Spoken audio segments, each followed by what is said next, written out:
Capricorn and collie people. The dog started barking.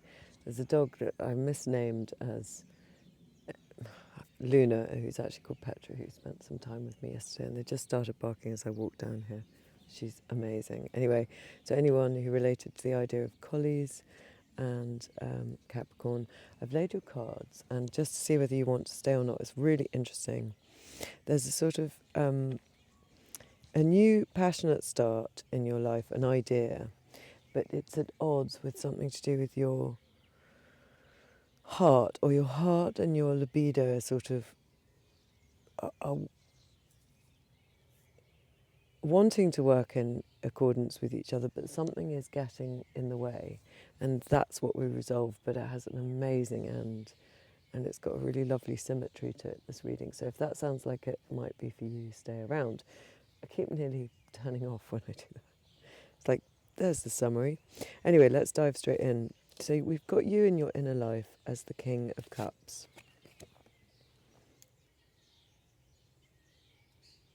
It's a really beautiful dawn this morning.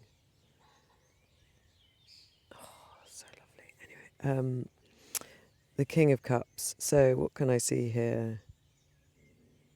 His little frowny brow, the red ship, the greens and blues, and actually the fish looks like he's sticking his tongue out today slightly. Can you see that? It's a tiny little tongue. I don't know whether it's possible to see.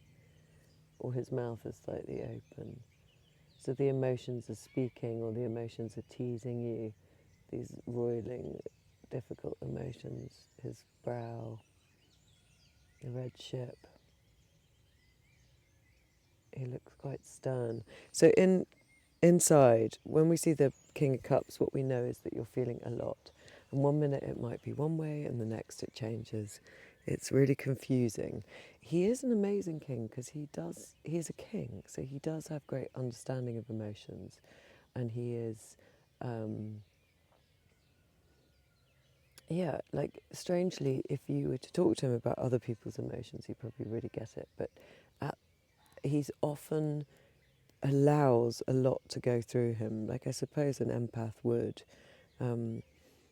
And it can become quite a lot because he's trying to control, he's trying to rule. But the nature of emotions is they're sort of rather disruptive, aren't they? They're not quite always what we want them to be. Different ideas turn up, different feelings turn up from what we would like to be experiencing. And it's our amazing kind of guidance system, isn't it? So you can think, no, this is what I'm working towards, this is who I am, this is what I need.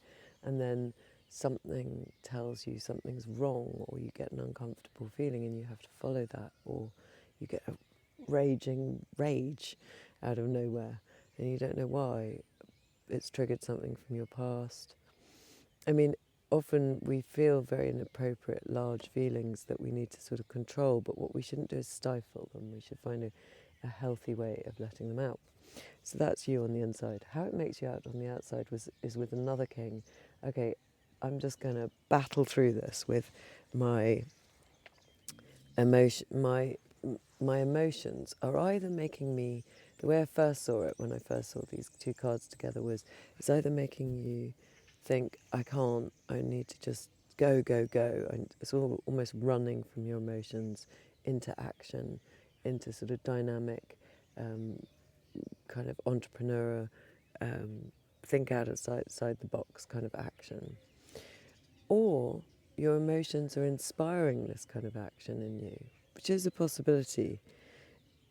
It's interesting. Let's see, what can I see? Green shoes. They've both got green shoes. I've never noticed that before. They've both got green shoes, so they are related in some way, these two things. The emotions driving the passions. It's lovely, they're in accord with each other. And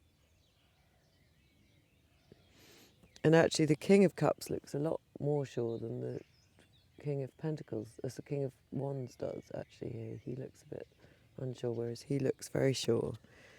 That's interesting, both with green shoes. So maybe actually there's a relationship that I hadn't certainly noticed between them before. They seem like very different characters, but one drives the other. In the basis of the reading, we have the Ace of Wands.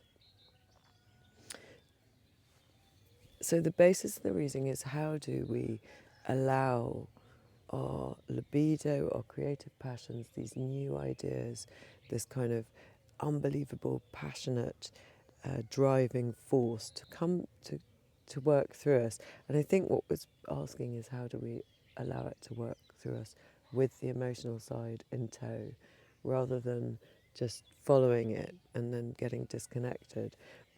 Or at the basis of the reading, we're talking about some incredible idea that has come to you, feels a bit God-given. Those yods of blessings, these little heart-like, upside-down hearts, is how I'm seeing those leaves today. The ones that are falling off, they look like upside-down hearts, don't they? Is that because I'm thinking of the relationship to the emotion? Is it a new start, but with the emotions somehow all turned around, or not being upside down, meaning in reverse, not being listened to, the heart not being listened to?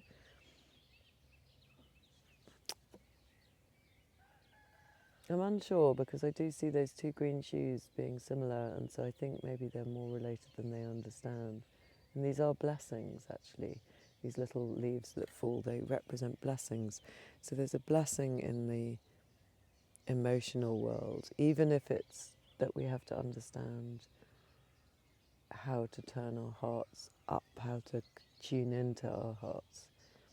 Look at the green, it's very like the green of their shoes, actually. So those green shoes that they've both got on.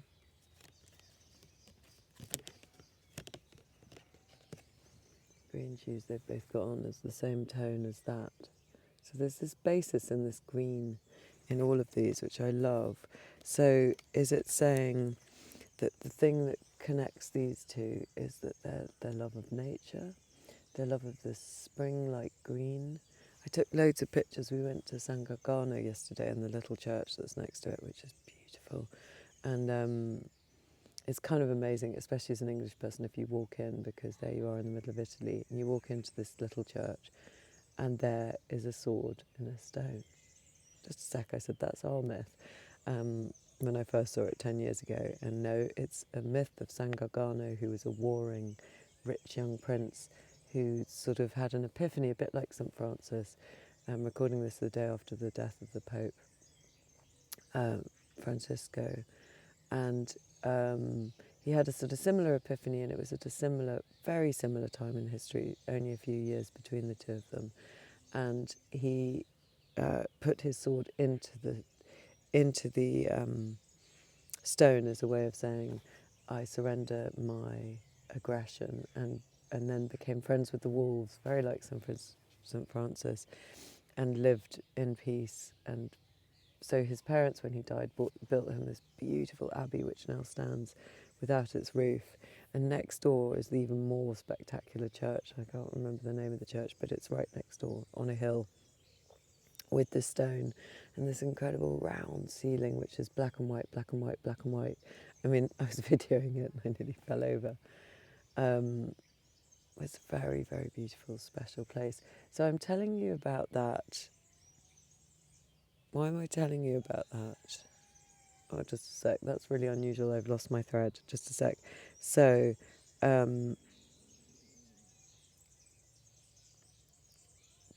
green. Yeah, there were these incredible green fields all around the space of the abbey that I was taking pictures of, and they were reminding me of those kind of green spaces. That there's a green level to the upper worlds if you go shamanic journeying, which I didn't know when I journeyed and I came to it, but apparently it's well documented.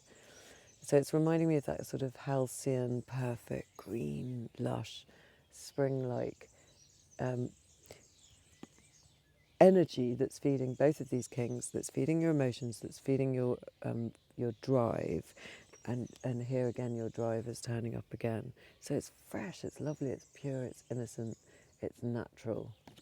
got 3 trees and a little towery castle and this beautiful river.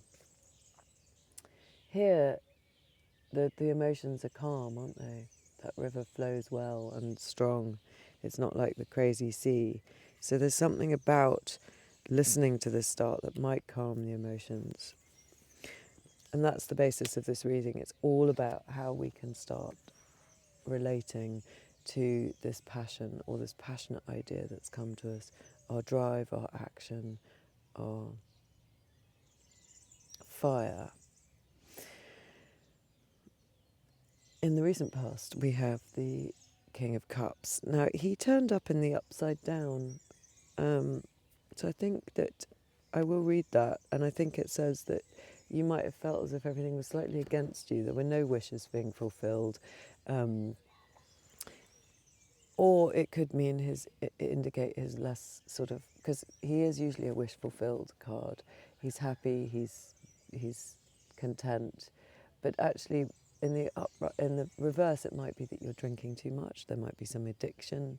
It might be that things have felt like they're blocked, that you're not getting what you need, that you're not connected to those ideas, and that would make sense. That would make sense for everything I can see here. Because this first cross bit, we then add up. So what I'm looking at is the Celtic cross.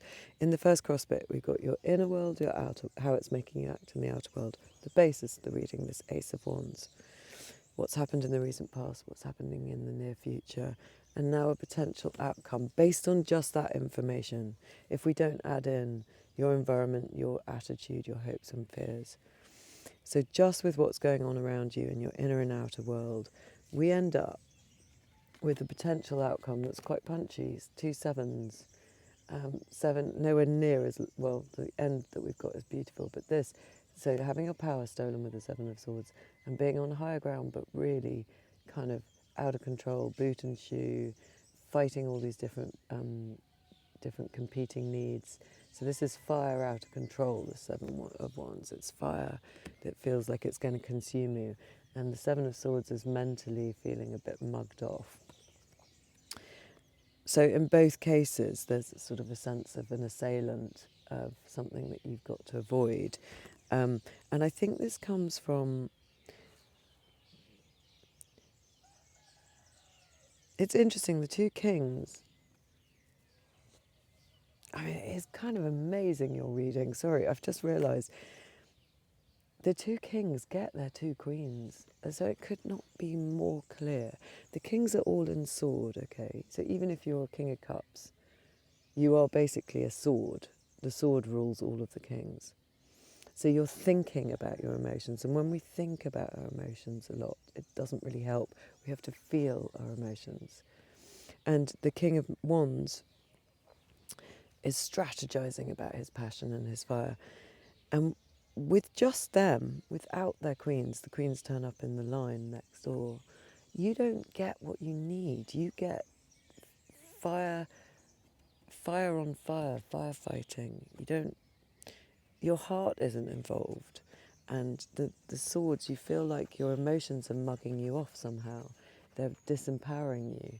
And the sword, it couldn't be clearer. You're going to end up feeling disempowered by your emotions and overwhelmed by your fire. And it will feel like it's coming via other people. Maybe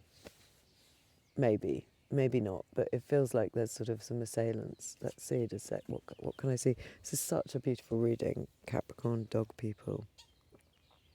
Yeah, look, it's interesting, both of them showing us their teeth, baring their teeth. So what does that mean, baring your teeth? Like the collie, like warning, this is getting too much for me, get away. I'm going to bare my teeth, I'm giving you a warning, this is my last warning. I'm going to bite next because this is becoming too much. It's that kind of energy. Or grin and bear it, feeling like you've just got to clench your jaw, take all that tension into your jaw, grin, pretend you're okay, grin and bear it.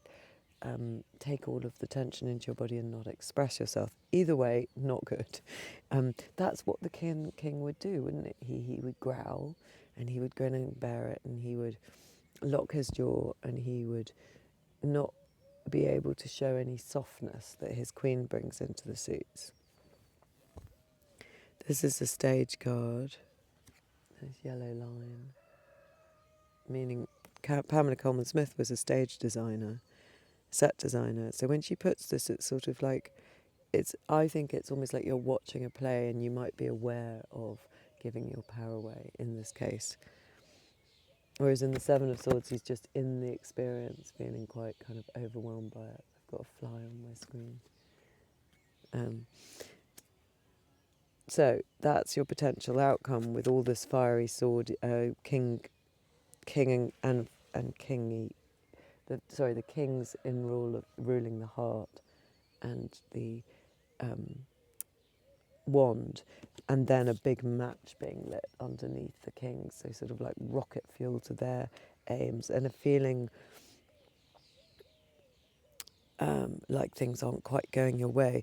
In the near future, the Ace of Wands is the lit match that's fueling this king-like behaviour before it gets balanced by the queens. In the near future, you could try and start with the Fool in some spontaneous, beautiful, optimistic, sunny, dawn-like way to a new start. Now, it's either after this tower, a new start after this tower. I think that's how I'm going to read it, because it seems to make sense. I was going to say, you might start and something might just be built on the wrong foundations. I mean, if you only go with this kind of repressive king energy with the heart and the fire, I think it would be built on the wrong foundations, any new start. I think it would be rocky, because we need to introduce more heart into it. More of your emotions, soften to your emotions, because they allow you the sort of flexibility to move and get through this situation and successfully. What am I saying? I think the tower is the 2 sevens that we've just seen, where you feel very overwhelmed and under attack and disempowered. There are more yods of blessings coming from this tower, though. What else can I see? The purpley blue clouds. Oh, so nice to be here. I just love these mornings here. It sets your whole day up so beautifully. Yeah, it's hard to leave. I'm looking at irises all the way along here. I wonder whether I can show you. Do you see that white iris? And then, have I gone in the right direction? No. There's some purple irises down there as well. Maybe they just won't show. Irises are messengers they're fleeting messages from the gods, okay? So I wonder whether you should listen to. She was a nymph who would bring messages down from rainbows and the weather system, and they would kind of come in and just leave. You'd feel really inspired, but you'd not be quite sure where it came from. So maybe, and also they're on the temperance card. So maybe what we're saying is there's a pause in music a bit while we get this all resorted, this calibration where we get the heart involved again, because it was built on the wrong foundation. Oh yes, clouds. I was saying clouds, wasn't I, with the tower. Also, Iris would bring messages down from the weather systems, from the clouds, from the rainbows, and they would go into your ear and then she'd be gone again, and you'd suddenly have an idea, a bit like this, except her idea is from weather, so that means water, which means heart. So it's bringing in those little whispers of, you've got the passion, but we need the heart to talk to you as well. So if it is in this lovely way that, in fact, and look, so where we had your your 9 of Cups in reverse with his stripy outfit, here we have him falling, with his stripy outfit. I think it's the same stripy person. I think it's saying when he's in the reverse, he's really in balance. He's too busy thinking about a good time, and he's not. It is cups, but it's cups in reverse, so he's not listening to his heart somehow. And that's what set you up for this failure. Now I see it, yeah. And so now, so in fact, everything was built on the wrong foundations because you weren't taking your heart into account enough with this passionate new start. Now we're starting again with the Fool, all again with the 0 point, which can come into the suit of the Arcana at any time. He's fertile, he has pomegranates on his jacket, he's got passionate red inner sleeves. So the passion's still there, and he's holding a wand. And so he is, and look, he's got his little dog, he's got his little collie dog, for the dog people who love dogs. He's got his enthusiastic dog with him, and he's off on his travels with his white rose of purity, his little knapsack, he's not got much in it, he's travelling light. These are all the perils he's going to face, these mountains, but it's okay, because that white sun, and we've got a white sun up there, of dawn, is innocently and abundantly showing him his way. And he'll make it through. He's got white underclothes as well. He's got his gold belt, which I think is to do with the solar plexus being on fire. So it's quite a fiery new start, this, isn't it? But the purity of the white gives it a sort of, and something about the pomegranates giving it the sense of the Empress and all of her hearts, because she's made up of all of the queens. So I feel like he's integrated now. In the near future, there's a beginning of an integration of the heart. I love it. Anything else standing out to me there? He's got leaves on his hat. They're leaves. I was painting this the other day, and I didn't realise they were leaves. So he really is connected to the natural world. I didn't have these big glasses on, so I just saw the colour. So, and it's also like, it's kind of like a wreath of success, so it's kind of getting the right point, but it's almost woven into his hair. It's not standing proud of it. It's as if he's part of nature, and his success is being part of nature. And then that lovely red feather in his hair, which also appears on the Sun card. It's so optimistic and alive, and like the Ace of Wands. So he's wearing that kind of fire in his hair, and off he goes. I love it. Right, this is interesting. Your attitude is, oh no, I need to stay. I can't go with any more of this. 4 of Pentacles, I want to stay. I want to hold on to, probably you want to hold on to the passion, and also suppress slightly your emotions, because that's what we've seen you doing before. Or hold all this together, hold these energies together, try and sort of bring them together a bit, if you're feeling a bit wiser. And we know you've got this new start, so you want to stay safe. 4s, have we got any other 4s? No. Yeah, he looks quite happy. It's a stage, so you're looking at yourself, you're aware of something, a stage card, and you're needing to hold it all together. You are protecting your heart with that pentacle in front of it, so that's interesting to me. But I like how the arms look slightly sort of gibbon-like, and also like a sort of painting. They go round and round. They're kind of disconnected a bit from his body, in a way, the way I'm seeing them. But they're real, and there's red passion in the way that you're holding them. There's a little, by that hand, there's a little bit of passion, and it's a kind of reddy colour, sludgy red, the rest of it. His finger's pointing up as well, isn't he? His finger is pointing up, which is interesting to me, because he makes me think a bit. He's either saying, I am connected, the way I'm seeing him today, to something higher. It's pointing up, and it's sort of next to the passion, so it's pointing up with passion to some sort of higher power. And I think actually the way he's appearing today is your attitude is you're holding it all together. You're trying to make this work, this amalgam of the passion and the love. You want to bring them together. And that will give you pentacles, which we haven't got any other of here. It will be lucrative to you, is the hint that we're getting. In your environment, the Queen of Cups, so she has finally turned up to meet your inner king, okay? So now they've got each other. and now he can relax a bit because he's allowing, rather than trying to battle through these emotions, she allows them. She's an enormous empath, compassionate and loving to those around her. She feels everything. Her feelings give her a lot of information. So suddenly you're allowing your feelings through. You're not being hit by the waves of them, when you get into the shore. She's totally fine with these. She's got a shell clasp. I saw that on someone. We were watching a film last night. We watched the very end of that film by Martin Sheen, which is about the walk in Spain, Santa blah blah blah. I put it in.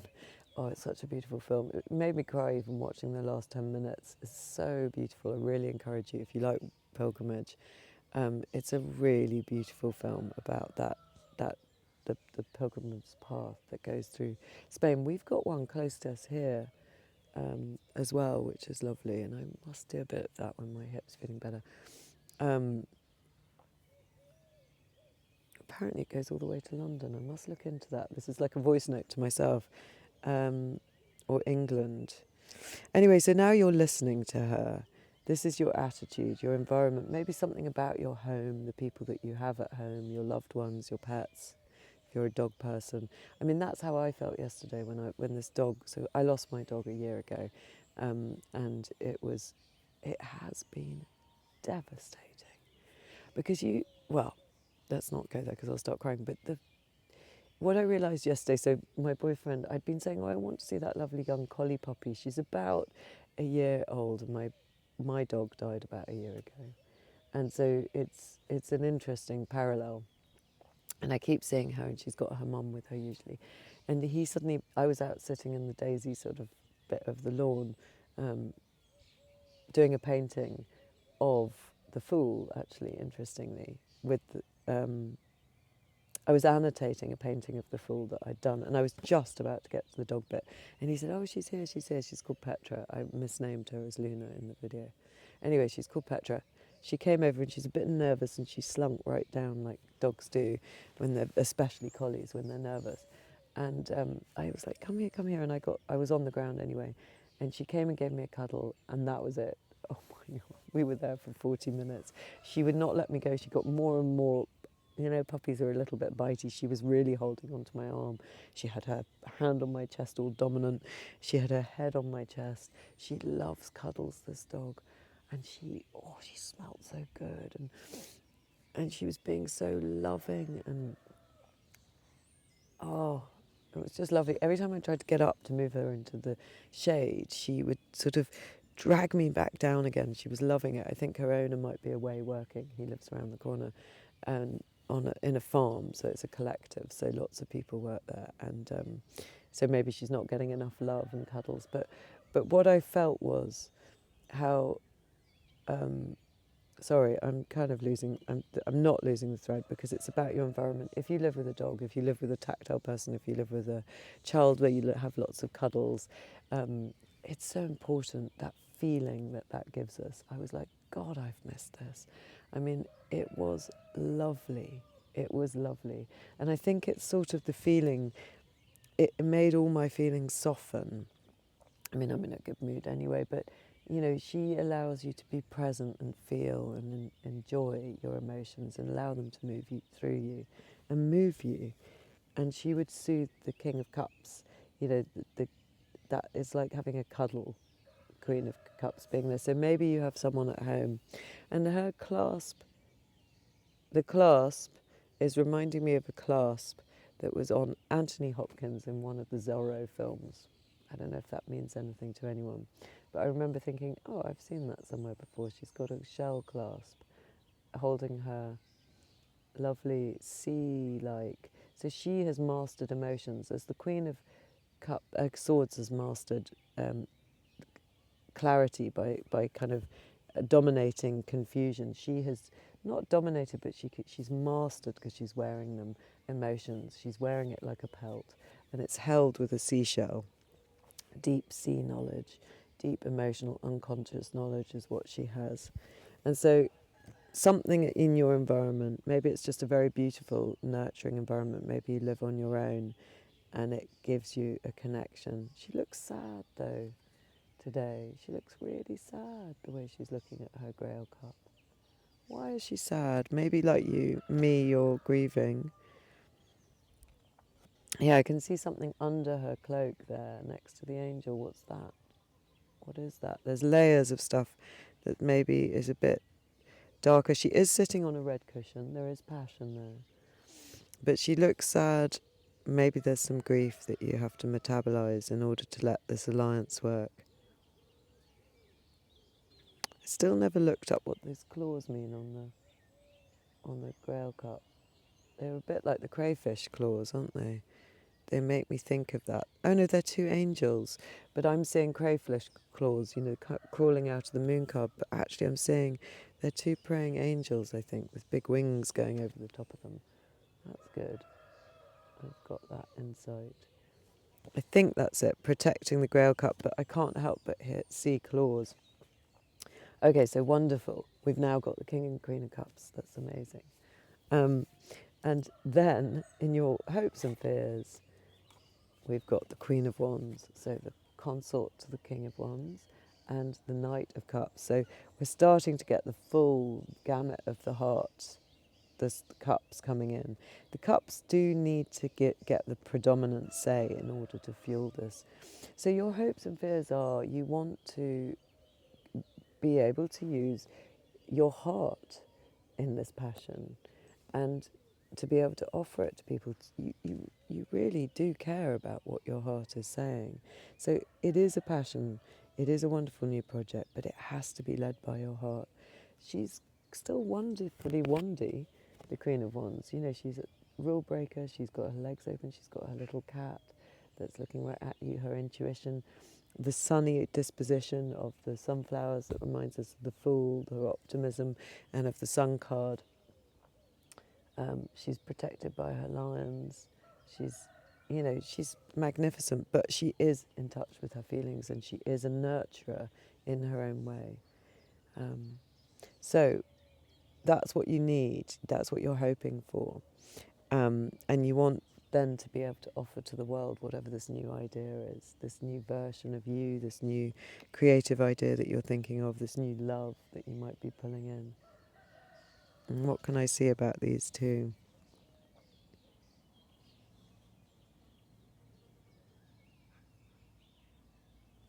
Yeah, they look lovely. They look like brother and sister somehow. They're part of the same family, I can clearly see that. She has a very full mouth, very generous lips. Not so him, but his eyes look similar to hers. Somehow I'm seeing them as related. And now his fish are red and passionate. So his emotions have still got a bit of that fire in them, haven't they? And he's able to offer this Grail cup that the Queen has been tending to and sort of and bring passionate, loving emotions out.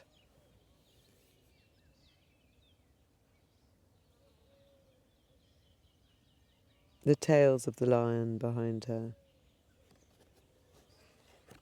Little tassels. Right, so that's your hopes, and I think they're really good ones. And where it's all leading, this is amazing, Capricorn, collie people, is the Magician.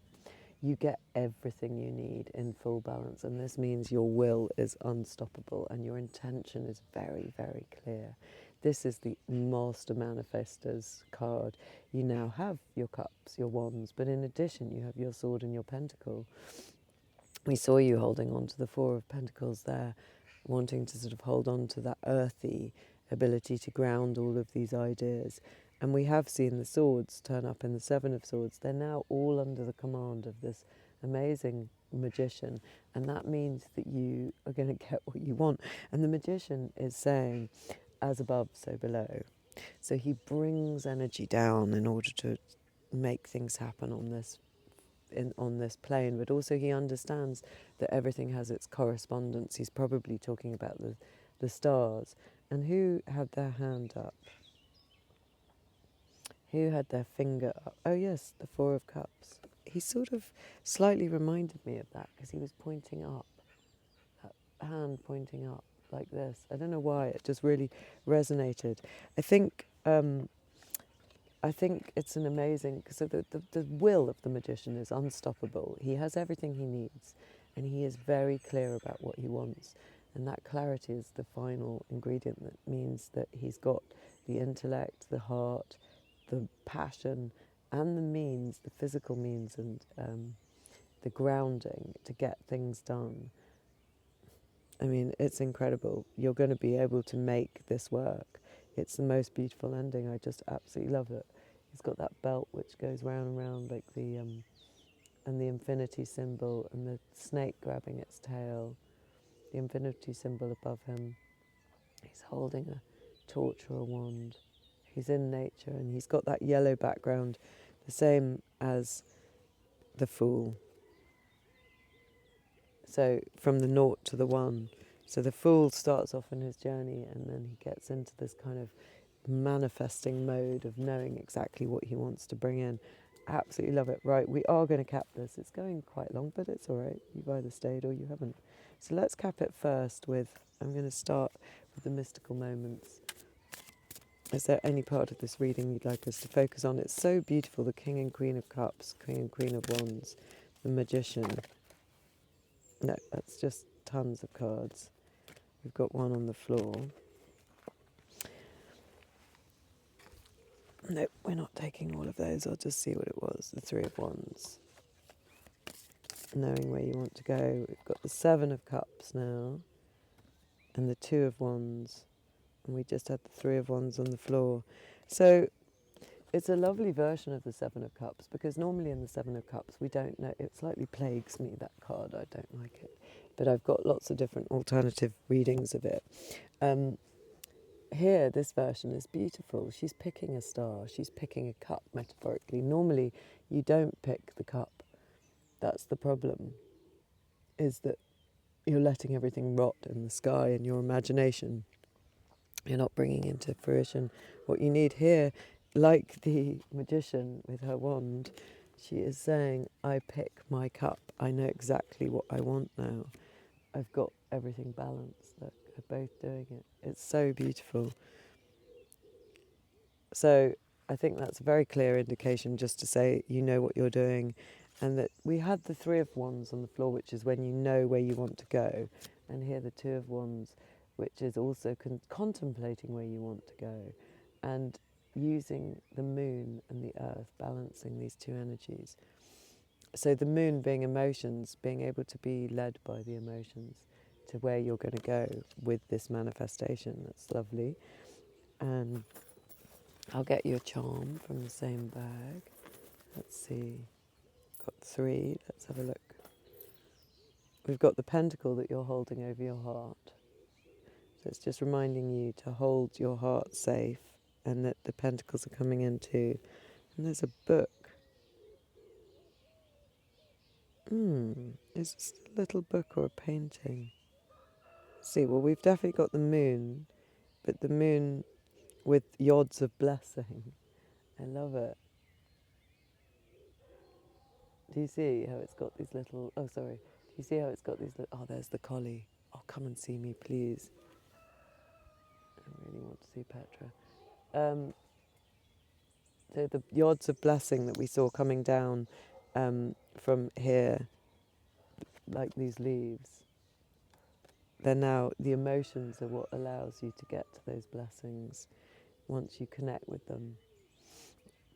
And we've got this little book or painting. It's really curious. What do you see that as? It's like a little tower, isn't it, on that? But it's rebuilt.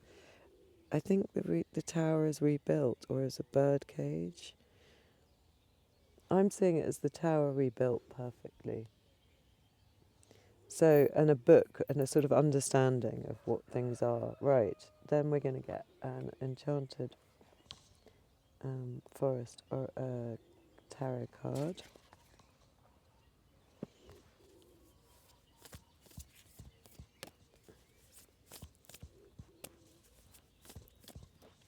There we go. Oh, lovely starlight. So that's really weaving in the Seven of Cups with that imagery that from the Mystical Moments card. So two lots of stars. It's saying, I think, that you really are now connected.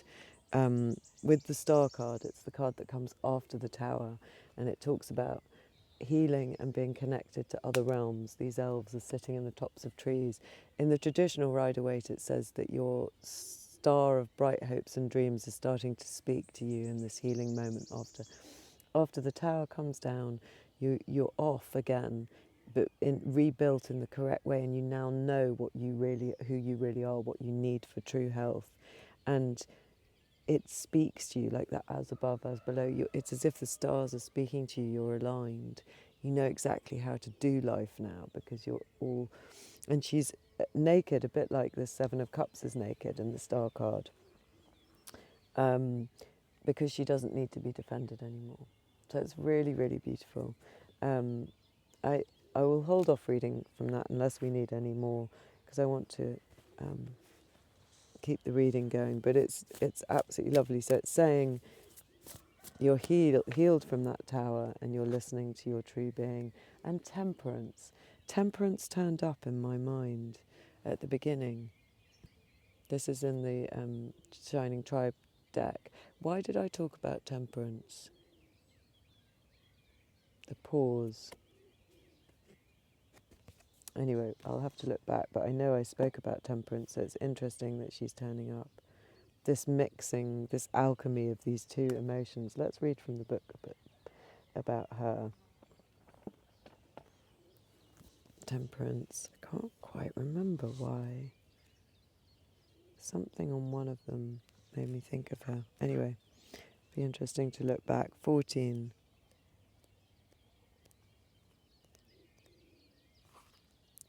Way too far. There we go. Oh, Hanged Woman. Temperance. She comes before the devil. Yeah.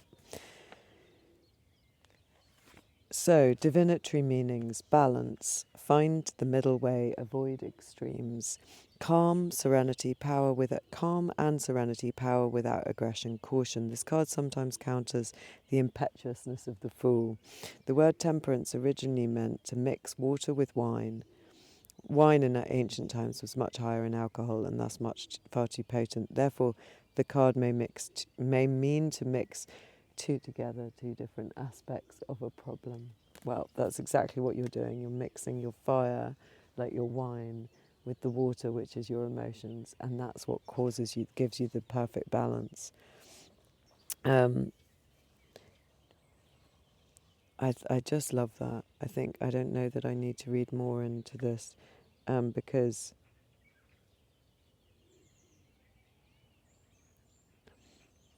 a green river flows back and forth between them, the magician and the high priestess. Having surrendered to life and gone through death, we combine the different qualities of action and stillness, rationality and intuition, masculine and feminine, your kings and your queens.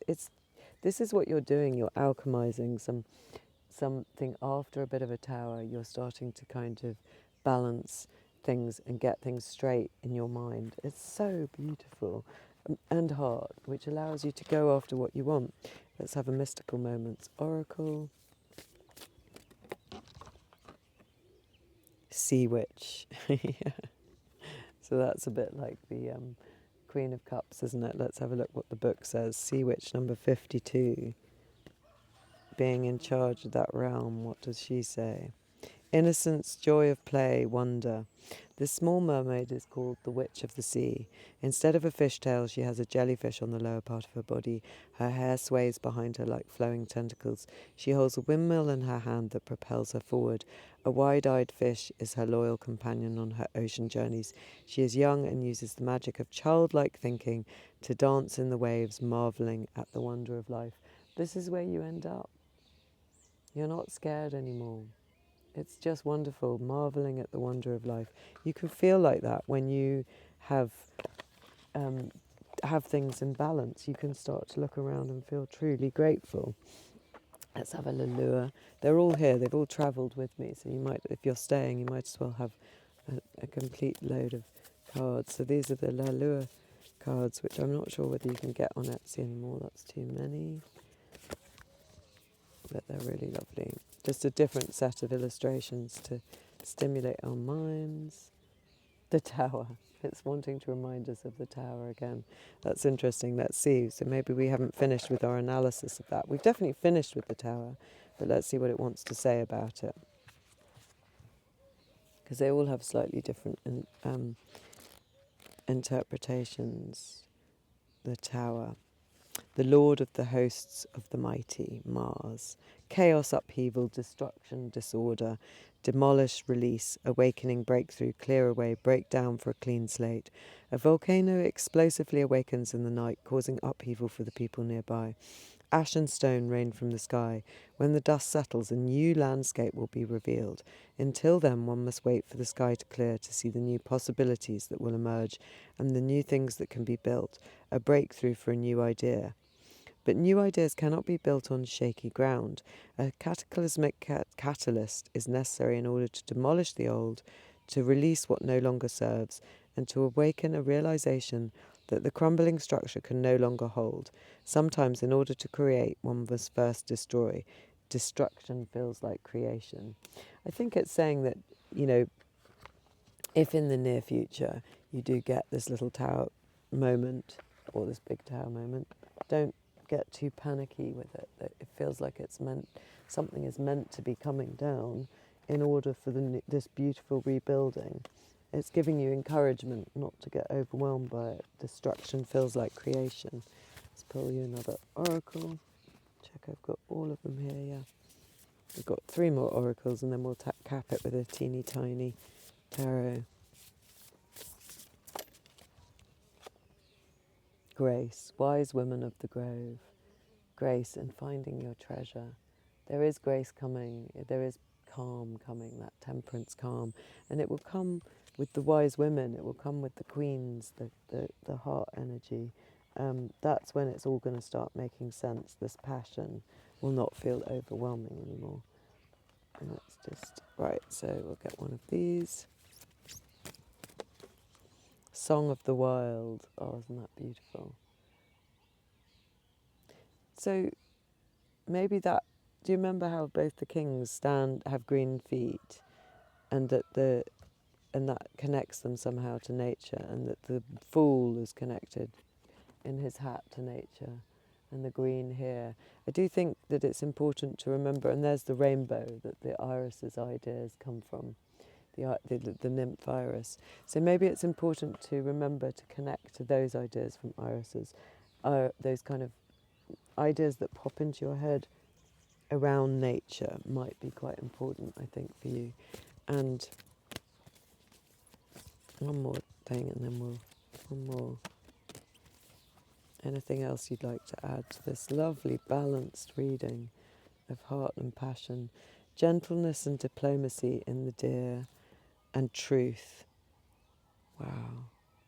With a sort of pentacle in the bridge. Do you see?